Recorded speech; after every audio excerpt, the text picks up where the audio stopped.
80% of Black women report feeling pressure to show up strong, even when exhausted. The mass exit, because this played a major role. Being exhausted, people stepped away. Here it is, 2022, 80% of Black women were still trying to show up strong, exhausted. Ladies, what are we doing to ourselves? What are we doing to our kids when we are literally forcing ourselves to show up in a manner where we have no strength to?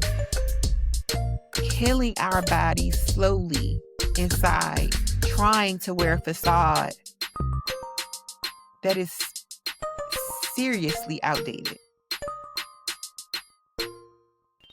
Hey fam, really quick, can I ask you for a small favor? If you have not already, go ahead and hit that subscribe button. It's totally free, and it's the second best contribution you can make to this podcast. Please subscribe so we can continue to grow this podcast and grow our community. I thank you and appreciate you so much in advance. Welcome back to Where's the Love podcast. We are here today to discuss the myth of the strong Black woman and its impact on receiving love. As we closed on the last episode, I told you all that this episode would discuss this very topic and why it's so important for us to have this conversation in today's time and age. In the world today, we often see many of us choosing our version of the soft life, but this wasn't always the case. And for some, it continues to be true. Instead, many of us were told that strength was our crown, but nobody told us it could also be our cage. We've been told to be strong, to be independent and unbreakable, but what if the strength is what's breaking us? Today, we're going to discuss how so many Black women had to be this exact version of themselves without knowing that soft life version. We're going to dive in today and talk about my personal story of what the strong Black woman was and meant to me. I became introduced to this knowledge or knowing of the strong Black woman by seeing it through my mom. And honestly, all of the other women in my life, as I look or reflect back on my lineage and how I grew up and the people that I was surrounded by and what that looked like for me, it was mainly women, and they were all pretty much single women, independent women, heads of their households. And so for me, that's what the strong Black woman ideology was. It was the single mom or the woman running her household, having to work multiple jobs sometimes to make sure ends were met, kids were fed, clothes were provided, and so on and so forth. It was getting up early, going to bed late. It was being too exhausted sometimes to even spend time with your children or to even be able to disseminate extra energy that you just didn't have. It was being emotionally locked in because you didn't have time to feel. You didn't have time to process your own emotions. You didn't have time to really check in on yourself. My mother worked multiple jobs at times, many times throughout my life growing up. I can remember.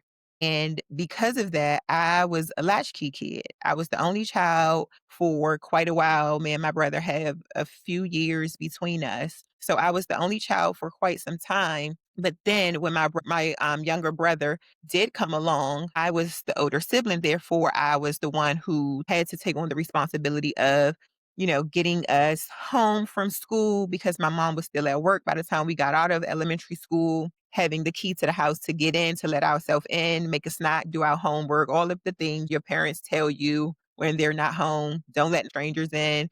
Don't go outside until I get home or call me first. Don't let nobody else in the house. All of those things I can remember growing up.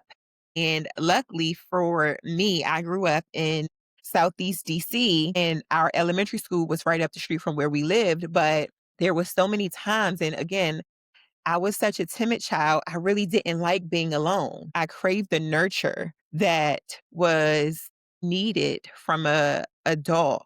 But because my mom had to work to make sure that we survived, she couldn't give that and be home by the time we got home from school. So therefore, I was deemed mature enough to be able to get me and my brother home, let us in, and follow the rules until she got home. And I did a pretty good job at it, I believe. But I can't say that that was the life that I desire as a child or would have wanted as a child growing up. I wanted my mom to be home. I wanted to come home to parents to sit down and help with homework, dinner, sit around a table, all of those things. And yeah, we did have semblance of that, but we didn't have that. And so for me, my understanding of being a woman as a Black woman was yes, you have to be strong. You have to work hard. You have to be dependable. You have to be resilient. You can't show emotion. You have to be all of these things that the world wants us to be as Black women, going back to our slave days, where that's what the concept of the Black woman was. She was the woman who couldn't show emotion, couldn't cry when the slave masters would beat Black women. They really had to take it, just like Black men. And when they would rape Black women and so on and so forth, Black women were deemed as emotionally empty or voided beings who really didn't matter or didn't have a place. And so having that and having that example, my mom too, growing up, she didn't have her mom in her life. Her story is that she didn't grow up with a mom. She grew up with her grandmother. Her father raised her, but they lived with my great grandmother. And of course, many women in the house, aunts and things like that, that she saw. And she took her imagery of what a woman was supposed to be. And therefore, from that, a mother as well. And so that concept trickled down as it does in so many Black families. And our heritage, again, it aggregates to what it is that we come to know and to live today. And for so many of us, the trauma and the generational curses haven't been dealt with or addressed or broken and may be just starting to be, but we're already in my generation and our kids, and some of them may be having kids. And if those generational traumas have not been addressed, as we talked about in the last episode, generational trauma and how it carries over into the next generation. If it is not broken, if it is not addressed, if things aren't healed, it carries over. And we can't come back from that when so many of us, we're carrying it, and we're also allowing generations after us to carry it. So therefore, we have to be able to find a disruption somewhere to stand up and say, no, I'm not going to carry this over into my lineage. I'm not going to allow this to be the next generation. I'm going to be the bearer breaker in my family, and this is going to stop with me. And for me, that's what it had to be. I knew I didn't want what I had or had to see growing up. Not that it was horrible, but it was something that I just didn't want my daughter to know a woman to be. I didn't want her to have the semblance of her mom having to work multiple jobs and not be there for activities or things like that for her. And so, and also the trauma, the traumatic parts of it. I had to make sure that I was able to give her new tools and devices so that she would be able to then give that onto the generation that she will bear or birth in the generations after that. So that was important for me to do and to break the normality of the image of what the strong Black woman was known to be or is known to be in our community, and more so for me and my family. And so I I really didn't know what resilience was and emotional suppression until I got into therapy. And because of that, I had to bear strength as my armor, to be totally honest. I had to be strong because I saw my mother be strong. I didn't know how to show softness. I didn't know what that was. I didn't know how to ask for help. I didn't know any of that. That for me was oblivion. It was like that didn't exist in my world or for me. I was the one who had to carry everything and do everything. And because of that, having to be strong and wear the strength and not know what the soft life or how to open your mouth and ask for help look like, that carried and wore on me. And it ended up coming out, even though I didn't want it to or mean for it to, in my parenting to my child. There would be times where I would be just exhausted. I didn't have the energy or the emotional capacity to deal with. When we would come home, I would, come home from work, pick her up from school. I lived far out in Maryland. She went to school in DC. I worked in Virginia. Like I would be driving 50 miles, coming and going. Literally, I was doing like 100 miles per day, 5 days a week.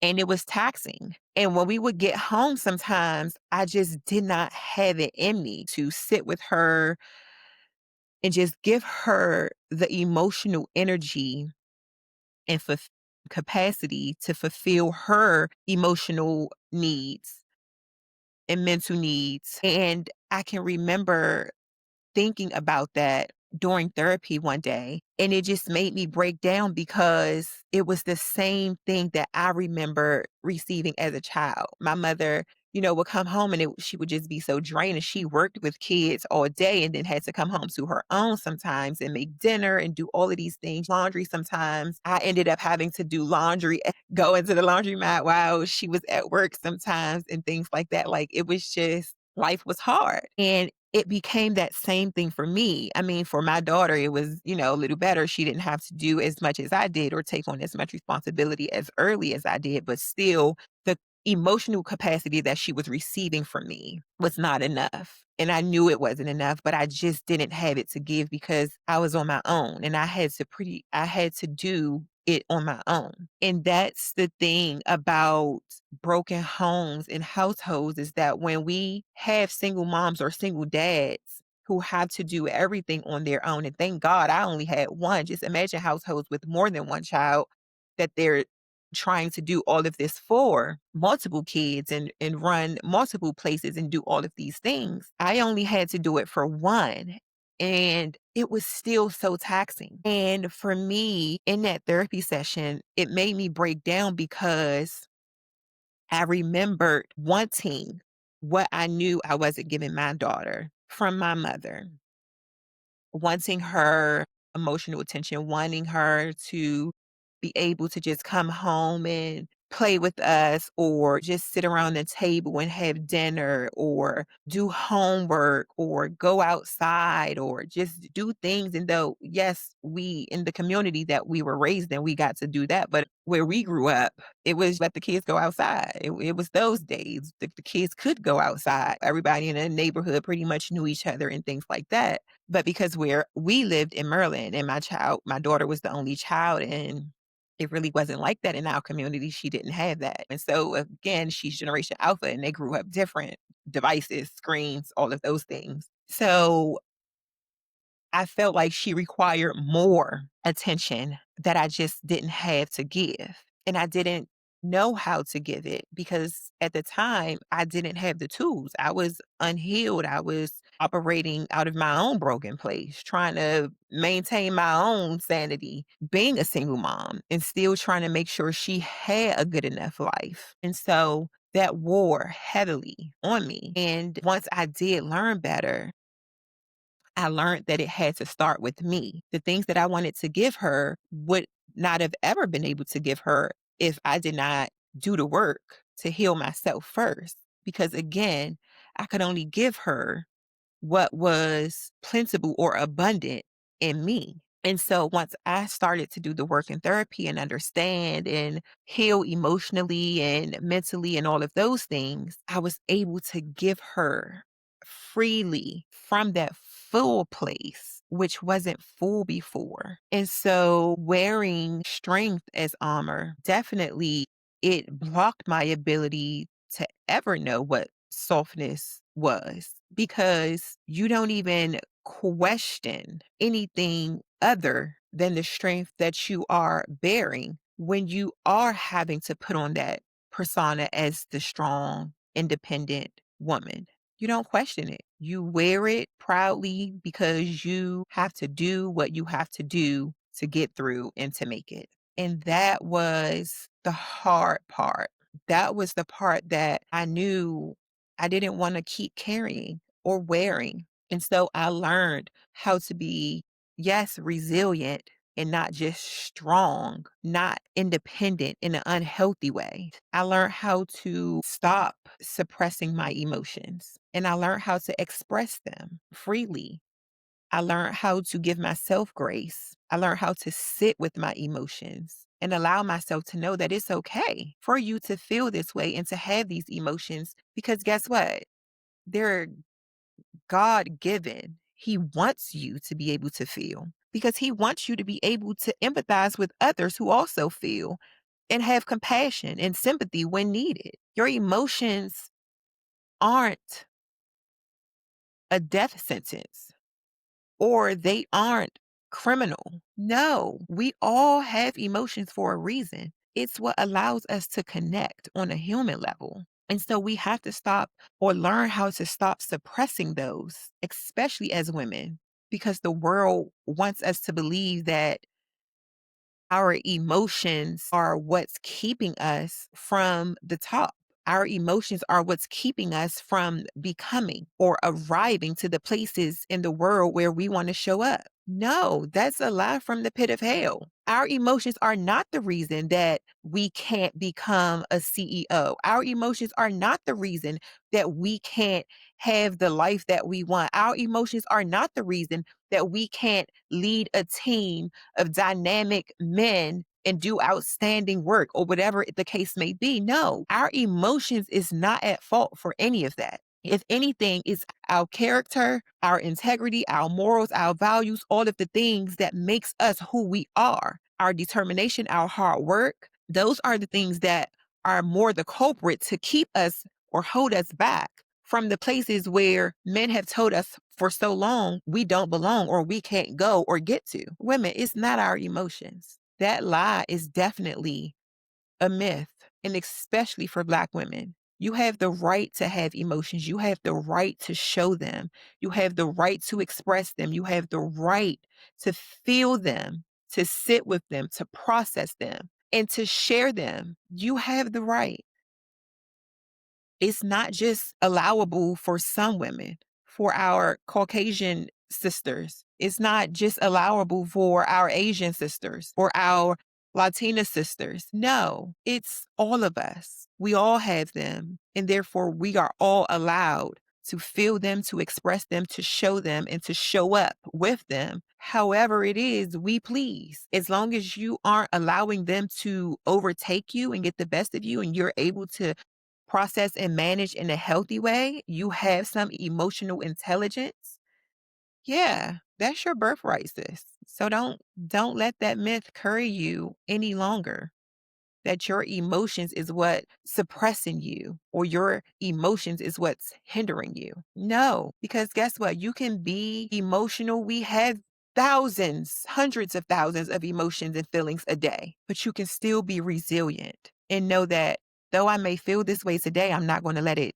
keep me here. I'm not going to let it take me back there, or I'm not going to allow it to get me out of my character or to take me to a place that is no longer where I desire to be. No, I'm going to carry my emotions proudly, but I'm also going to carry resilience, not just the armor of strength. That lie has passed. Okay. Going into, I want to give some historical context around this because I mentioned slavery and I did some research for this episode and found that the historical roots of the strong Black woman archetype dates back to slavery, when Black women were forced to endure violence, sexual exploitation, and family separation while still caring for others. Society expected us to be emotionally indestructible.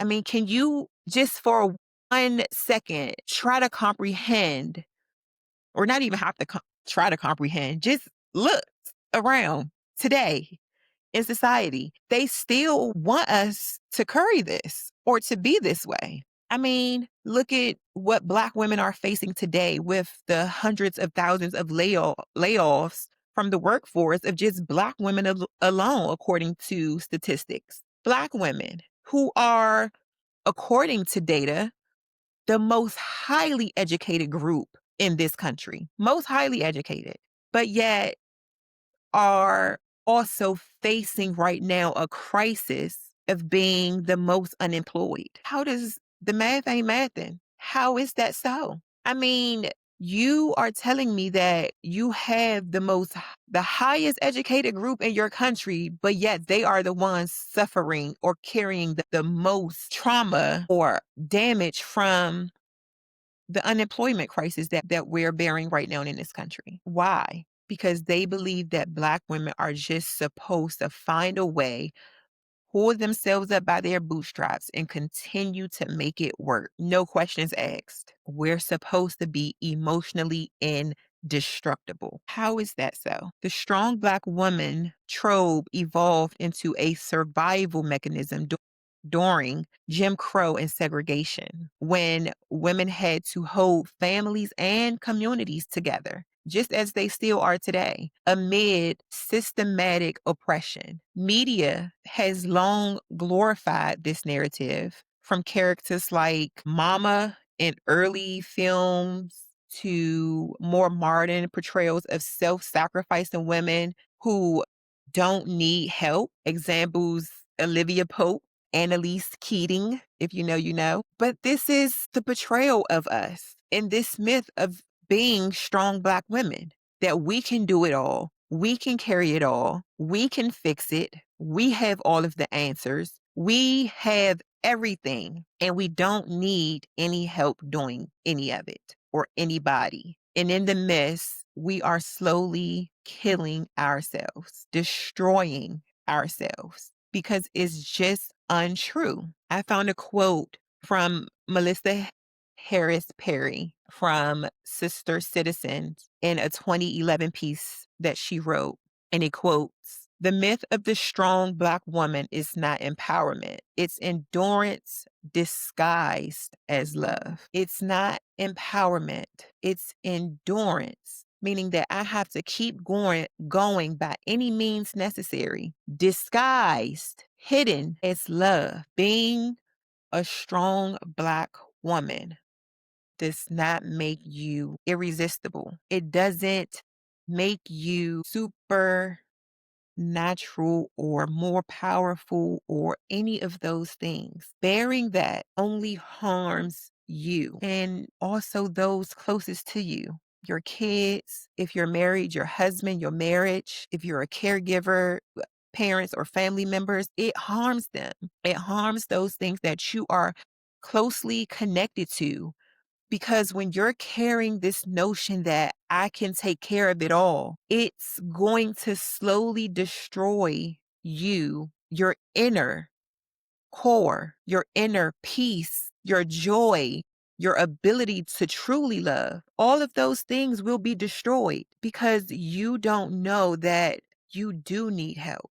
You can't do it all alone. You know, when I first heard the term being coined on social media as soft life, everybody, is trying to find their softness in their soft girl era. I had to really think about what this actually was. Being soft, at least what I've known it to be, according to what I've seen on social media, is not letting everything go and just allowing life to just be what it is, or go as it go. I think the term kind of carries a nonchalant substance to it, but having a softness is important. And I think more so, not just having a softness, but being soft in a sense where you are knowledgeable of what it is that you are carrying within your inner self. I believe that softness looks like being able to really delve into emotional intelligence for yourself and those around you, being able to discern the emotional energy, around you and within yourself. And being in a place where you can actually sit and process that in an intelligible manner, the words or the terms of knowing what's happening within or what's happening in this space. And in that, being able to set boundaries if needed, have hard conversations if needed, even have self talks or whatever it may be that you need in that moment in time to bring a sense of peace, inner peace, and calmness to yourself. I think that the term softness has been taken as something that you go find or it's sought out.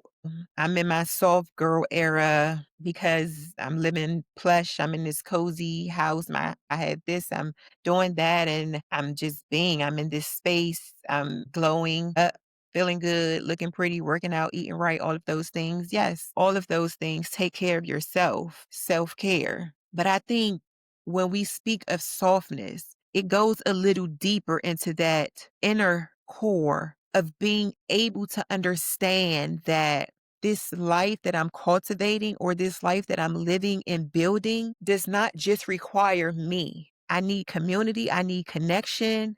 I need help from my husband or my kids. And if you don't have that, if you're single, I need help from my friends or my community, whatever that may be or look like. Is being able to express the moments where you are in need of help. It's being able to express your vulnerabilities when you are in spaces that's just not okay. The softness is us being able to actually know to be more cognizant and come out of that place where we were strong and we couldn't express our emotions. We were deemed emotionally indestructible, but it's us going into this era where we are letting the world know and everyone else around us that no, I'm human too, just like you. I'm fragile, just like you.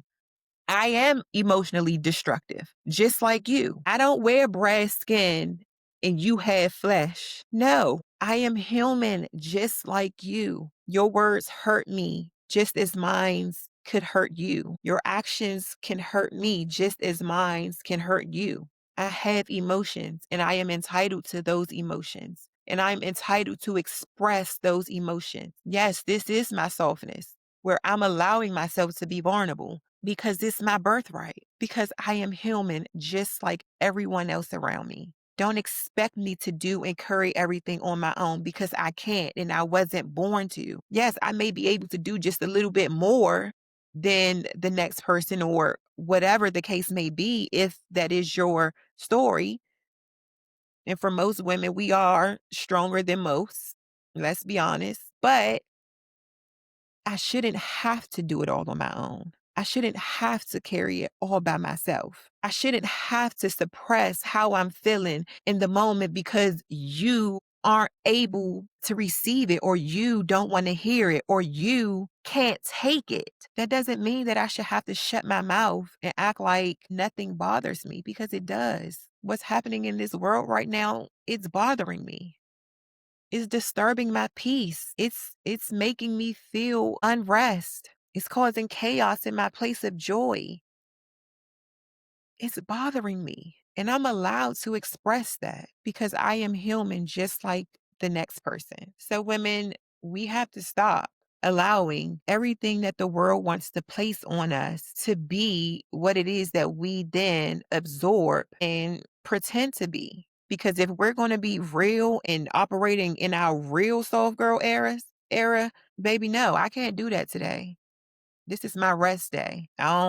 This is the day for me. Nobody, no kids, no husband, no work, no business, no social media, none of that. This is my time, my rest time, because I deserve it. This is my space. I've cultivated this space just for me. No, you're not allowed in here at this moment in time. I'm sorry, because you deserve it. That's the real softness. I can express myself. I can set boundaries.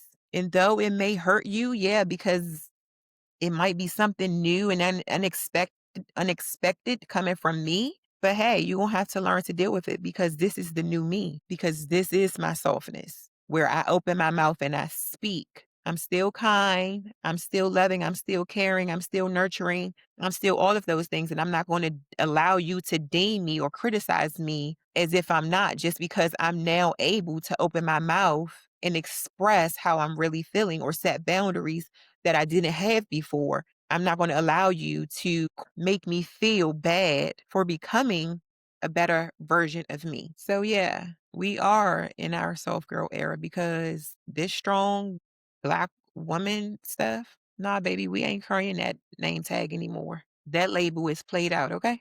Okay. Moving on into cultural and generational context of this myth of the strong Black woman. I want to touch on how women, and especially us Black women, are socialized to hold everything together. And I did kind of go into that. And I also want to discuss, the conditioning impacts of love around how we give and how we receive love in this space, showing up as that strong woman. And I want to start off by saying that women are seen in society as the nurturers because we are, the caretakers because we are, the ones who build up and make the house into the home because we are, for the most part, some of us at least. There are some women that operate most of the time in their masculine, and that's okay if that's your thing. But for most of us who try to operate in our feminine energy and out of that space, we are these things, and that's what the healthy feminine consists of.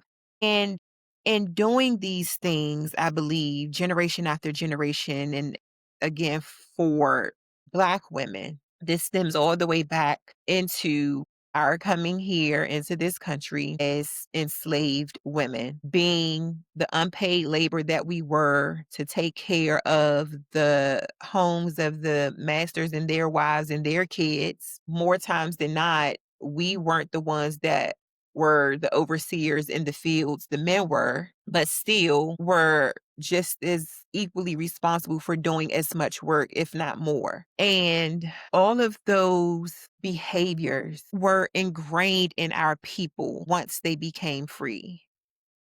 And once they became free and started to, build their own families and households and things like that, they still carried that mentality. Because let's be real, that's not something that's easily broken. That was ingrained in them purposely. And so, in doing that, it was passed down again, generation after generation.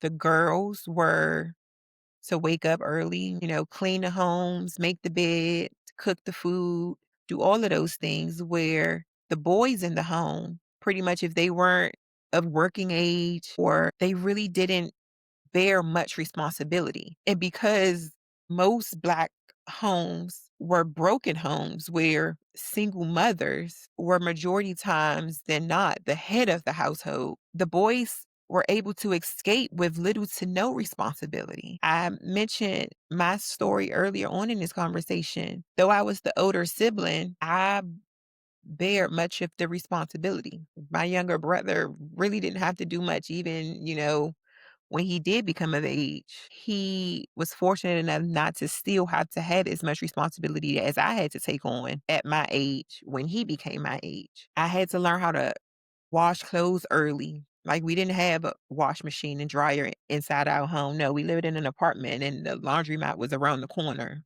Okay. So there were days where my mother would separate the clothes at night, put them in the basket for me. I would have to come home after I do my homework or whatever, go to that laundromat. And it wasn't me, my friends, most of us had to do this. And guess what? The majority of us, or all of us, were girls. You ain't really see or catch our brothers having to do that, right? Like, no, they were outside playing sports, whatever it was that they were doing. It was more times than not me and my friends who had to do these types of things. And so that for me, again, it made me responsible, but I also resented having to learn it so early on. It made me a very responsible woman, but those are the things that I didn't want my child to have to take on so early. I read a lot, and sometimes I read these parenting tips, and I came across one that was interesting about the ages, and according to the age of the child, the responsibilities that you should start introducing to your kids. And I don't have it in front of me right now, but what was interesting was that for most of the stuff that I was doing at 9, 10, I was in elementary school. So yeah, 8, however old I was. Some of those things, according to child psychologists and the things that I read are generally from child psychologists. Most of those activities or responsibilities aren't introduced until maybe like preteen.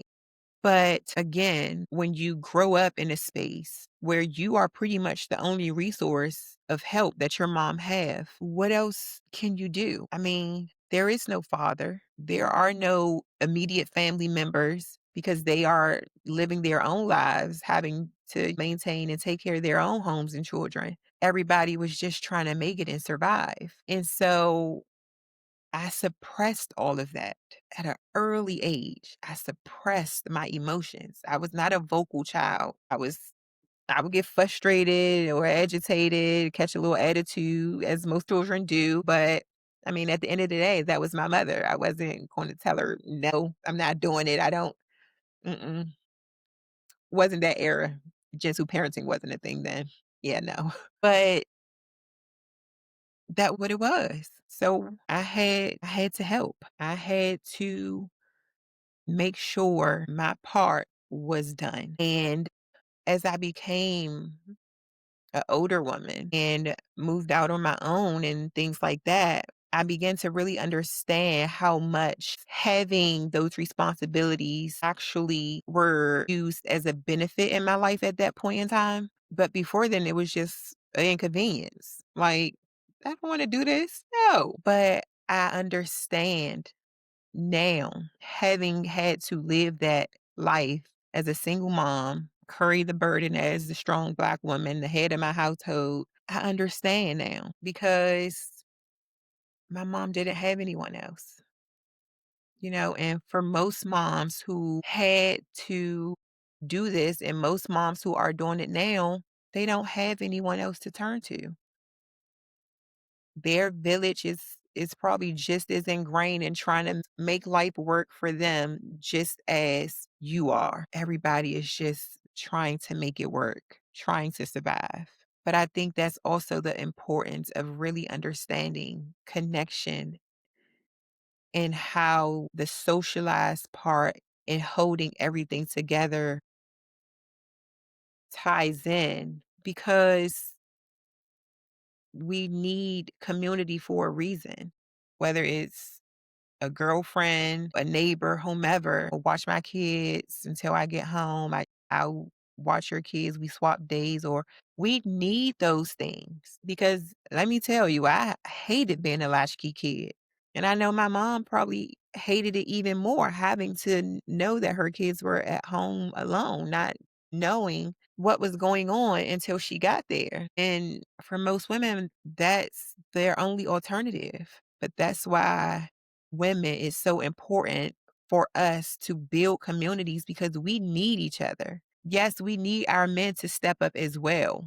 We need fathers to play their parts. But until they do get themselves together, we in this. We know what's required. We know what it takes to raise these kids, and we cannot do it alone. We need villages. We need community. We need connections. We need each other. Because guess what? If not, who suffers? We suffer in the midst, but in the long run, our kids suffer. Generations suffer. So we need community. We can't do it alone.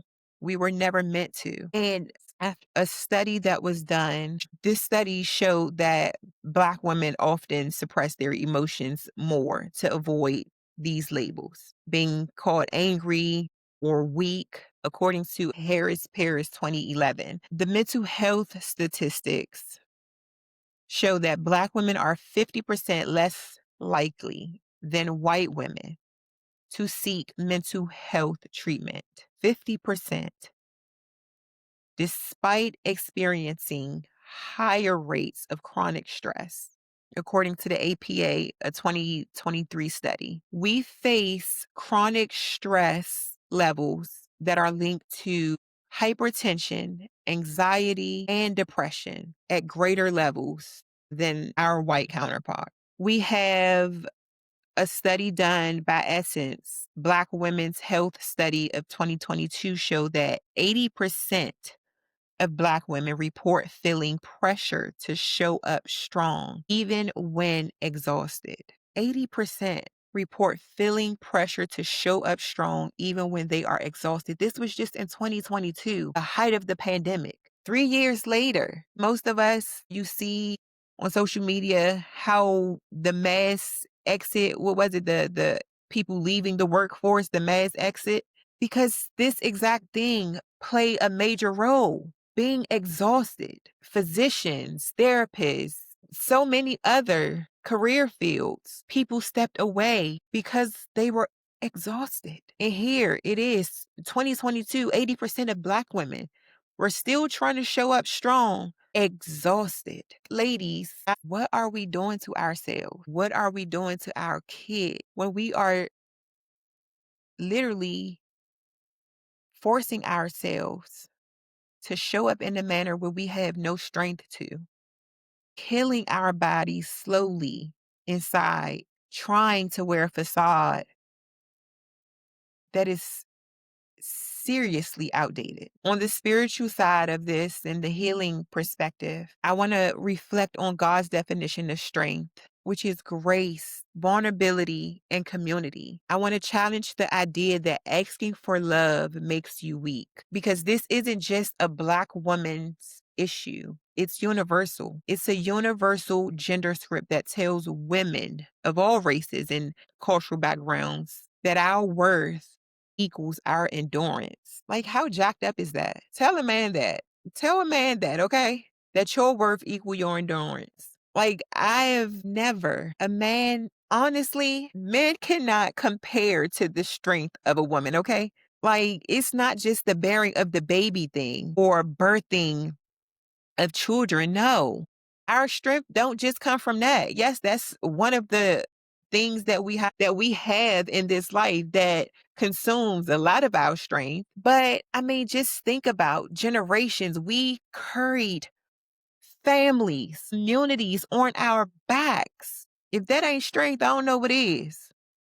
Okay, having a baby, that's just a drop in the bucket compared to that. I mean, we built communities and continue to build them and fortify them. Today, Black women, let's be honest, the world looks to us. And I mean, this has been in the news and everything else as well. The world looks to us for resolve, because where else they gonna go? Who else know emotional in destruction besides us? Everybody else was able to bear their emotions, to show their vulnerabilities, except for us. So therefore, when the going gets tough, everybody wants to turn to us because they know we know strength. We know resilience. We know how to pick ourselves up and keep it moving, and to say that I'm not going to allow this one thing to stop me. No, because if God is for me, baby, who can be against me? Nobody, okay? But it's 67, a study going into the healing, the faith part of this. A study showed that 67% of women globally report feeling pressure to appear strong and self-sufficient, according to, this was a 2021 survey. And I think the cultural message behind this, or the cultural message of this myth of the strong Black woman, this stigma, is be everything to everyone except yourself. And this is so true. And I kind of touched on this in a previous episode. Women, I believe in general, just as moms, as wives, we are known to try to be everything to everyone except for ourselves. In that space, I believe we cannot fulfill God's commandment to love our neighbors as ourselves when we aren't showing up for ourselves. Because if you're trying to be everything to everyone except for yourself, that means you aren't doing or being anything for you. So because you aren't doing that, everything that you're being for someone else is something that you can't fully know if you even really are, because you're forcing everything that you're doing because it's what is being required of you in that moment, space, and time. You're just meeting the need or trying to meet the moment. Meet the moments for what your kids may need or is requiring of you. Meet the moment for what your spouse may need. Meet the moment for what your church may need. Meet the moment for what your community may need. Meet the moment for what your board may need, or the school board, the PTA. Yeah, meet the moment. We're always trying to meet the moment.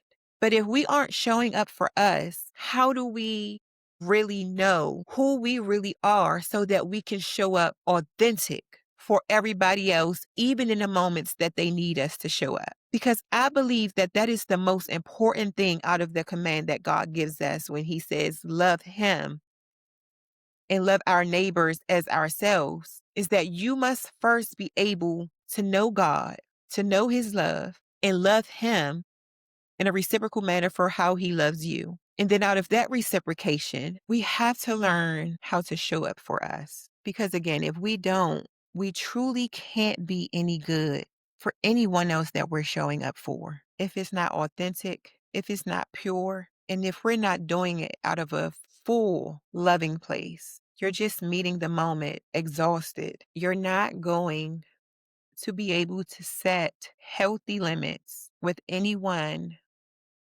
that you're showing up for until you're able to do it with yourself. So before we close out today, I want to give some practical takeaways to let love in without feeling like you're losing your strength. I want to give three practical takeaways. One is to allow yourself to need others. If you really are a woman, a Black woman that's showing up in your soft girl era, or if you want to show up in your soft girl era, or if you just want to show up as a new and different you, learn how to open your mouth and express when you are in need of help. Stop being afraid to tell people that you need them. Stop being afraid to tell people or ask for help. Baby, being independent is not sexy, okay? When you tired, because you try and do everything by yourself. No, it's just not.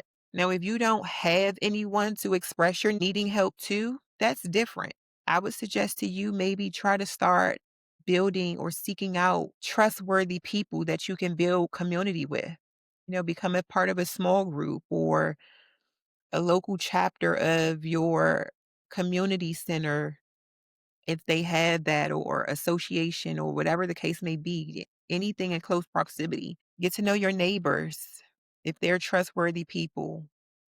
If you're parent teacher association, get to know other parents. Start to try and build your social community that you can depend on. Not just anybody. No, they need to be dependable and trustworthy. The same energy and value that you are able to give and bring to the table, they need to be able to bring and give as well. So if that is you, I would suggest build community. But if not, if you have community, allow yourself to let others know when you need their help. Open your mouth. Second is replace I got it with can you help me? Again, don't be afraid to ask for help. We all need help at times.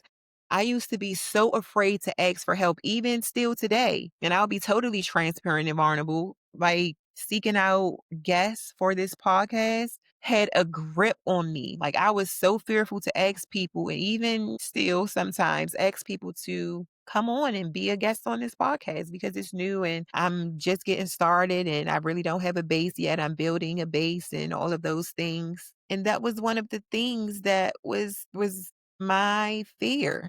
I was afraid to open my mouth and to ask. But then I had to realize that I no longer walk in my ego. I walk in humility. And if they say no, guess what? They just say no. Don't make me or break me. And it's not going to stop me from filming this podcast or the episode that I wanted them to be a guest on. So, I mean, they just said no. That's just a moment that won't happen. But I'm okay.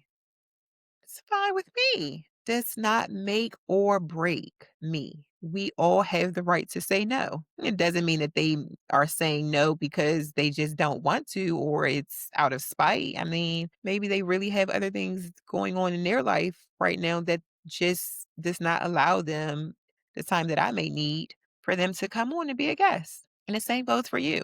Don't allow somebody's no to deter you from still opening your mouth and asking or expressing when you need help. Because I promise you, it won't always be a no. You will get some yeses as well. And don't walk in ego because ego is what tells you, oh, they said no. So everybody else is going to tell you no. So just don't ask. Do it yourself. No, that's a lie. The Lord detests pride. Don't operate out of a prideful space. Walk in humility. And if they say no, okay. Lord, send me someone who will say yes, who you have given a yes to for me because I need help. Okay. Okay. And the third is rest without guilt. Ladies, we are no longer operating in this space of grit and grind, grit and grind. No, we are too far gone in this era of beauty, of glam, of all of these things to not be getting proper rest. Rest without guilt. Stop feeling guilty because you had a day and you didn't do anything. You had a day and you didn't film. You had a day and you didn't post. You had a day and your followers missed you. So what?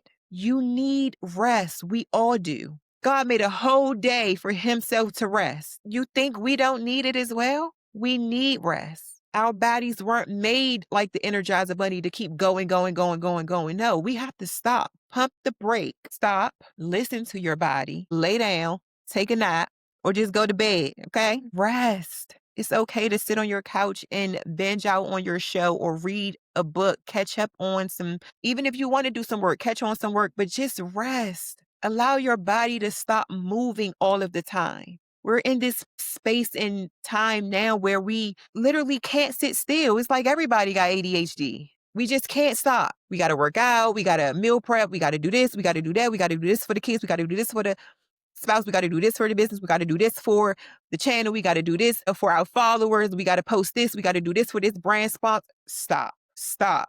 Because if we don't stop, none of us will be here. We all gonna be overcrowded and overpacked in the ERs and the hospitals and whatever else. And Trump already trying to take our healthcare away, okay? Hospitals gonna be closing soon.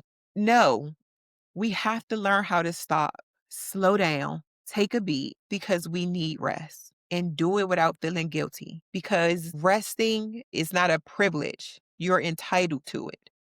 It is an entitlement. You don't just get to rest because I've caught up on everything. No, you get to rest because your father gave you a whole day of rest because you need it. So you take your pick out of 7 days, choose one and sit your butt down and don't get up, okay? I'm telling you that as a strong Black woman. No, I'm telling you that as a fellow sister. Sit down and rest your body, rest your soul, quiet your spirit because we all need it. Seriously. And lastly, breaking the cycle. Therapeutic insights of this myth of the strong Black woman. I want to give you some context before we close out. I found a few things that I want to share. Psychologists now emphasize radical rest and softness as strength. Therapist Nidra Glover Twab says boundaries are the new self care. I love Nidra Glover. If you're not following her, go follow her on Instagram and TikTok. She provides amazing therapeutic content. Boundaries are important. And I have her book about this too. Boundaries are literally, as she states, the new self care. Because if you aren't operating out of boundaries, if you don't have boundaries in place, you allow yourself again to overextend in so many different ways, and you're back to that same place of being overstimulated, exhausted, drained, anxious, all of the other things. So make sure you are able to get some guidance to set healthy boundaries for your space of self care. Community healing movements like Black Girl Rest and the NAP Ministry advocate that rest is a form of resistance against systems that demand endless resilience. Example of this that came to mind was Kamala Harris, the campaign that she recently ran, and she just wrote her book 120 Days, but the resilience that she had to show in 120 days from becoming the leading candidate of that ticket until the end of her campaign, the night that she lost the presidency, how much resilience this woman had to show to be mocked, to be disrespected, to be made fun of, to be betrayed, belittled, all of these things. And she had to dust herself off and keep going every day as if none of it mattered, because at that moment in time, she was fighting for something bigger and greater. We need rest. We have to be resilient, but we also need rest. So know when your body is telling you to let down your guard, set resilience aside, and just rest. Real strength isn't about carrying it all. It's about knowing when to put it down. So, sis, I leave you today. Sometimes you just have to know when to put it down. Until next time, I love you all. Take care and operate in your true softness.